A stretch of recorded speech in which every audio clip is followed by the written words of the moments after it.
term limits, congressional term limits. Absolutely. As I said, this is not something I want to do forever. I put a 6-year limit on for me. I don't know if that's a good a House of Representative limit. Sounds good to me. One for 2 terms. 2 terms? Mm-hmm. 2 terms it might be then. 2 terms in the House and then 2 in the Senate. That way you at least get some experience in there, but you don't need career people up there in Washington. It's the career politicians who are largely responsible for the economic crisis we're in today.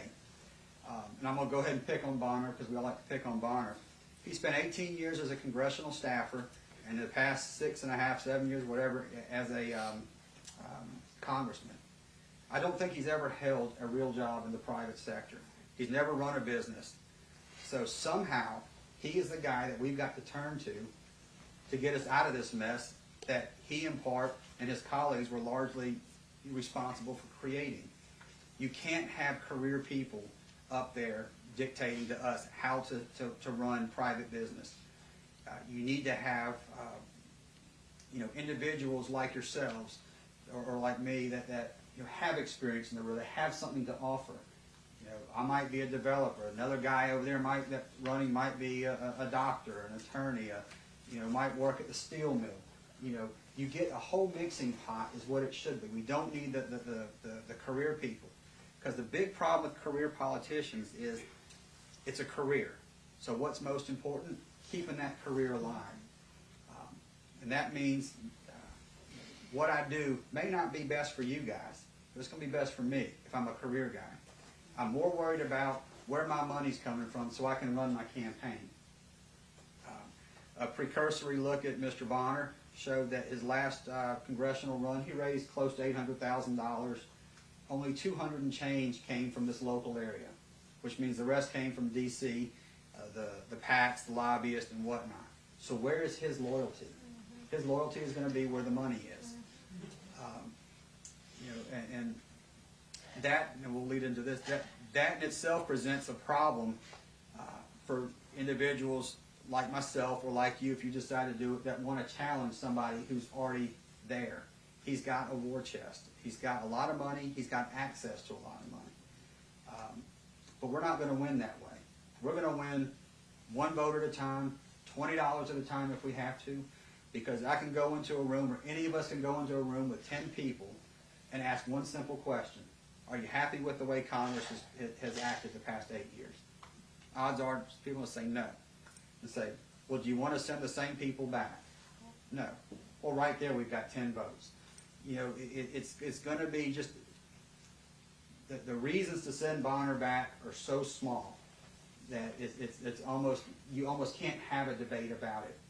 But he does have the money, and so we do have to fight. We have to fight that, and we have to fight the name recognition. Even though if you walk into a room with 10 people, go to the mall, ask 10 people who Joe Bonner is. You'll be lucky you find one that says, I know who he is. They're not going to know who I am either. What we do have going for our campaign that I think is going to ensure us to win is, one, we've got the right message. Not just in our district, but all over the country. Conservatives have felt let down by the Republicans. They feel like, I voted for this guy, but he's not doing what I would want him to do. I even called him, and he did the opposite thing. That simple message, that simple thing, is aside from everything else, enough, I think, just to carry us to victory. But and you don't have to get into what Bonner has done, or I think more importantly, what he hasn't done up in Congress. But I think this is something that we'll see all over the country if we can get people, and more importantly, we can show them on our side that challenging an incumbent is not a difficult, or not a, I say difficult, it's not an impossible thing. We're going to win this through the grassroots, I think. There's a handful of people out there that I'm turning to that I know that have money and that are going to support us. So we'll get some seed money. There's a larger number of people out there that have money that are saying, you know what, I think you're right. And I'm going to vote for you, I'm going to support you in every way, but I'm not going to give you money right now until it looks like you've got the support. because we've invested in Bonner over these past few years. We've given to every Republican, and we don't want to make him mad in case you decide you're not going to go through with this, or you're not going to get the following. We don't want to burn our bridge. But once it looks like you got a shot, we're going to jump on board your team. And that's politics, I guess.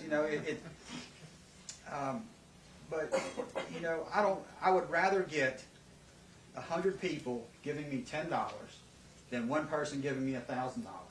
I get the same amount of money, but if 100 people give you $10, 100 people are going to vote for you.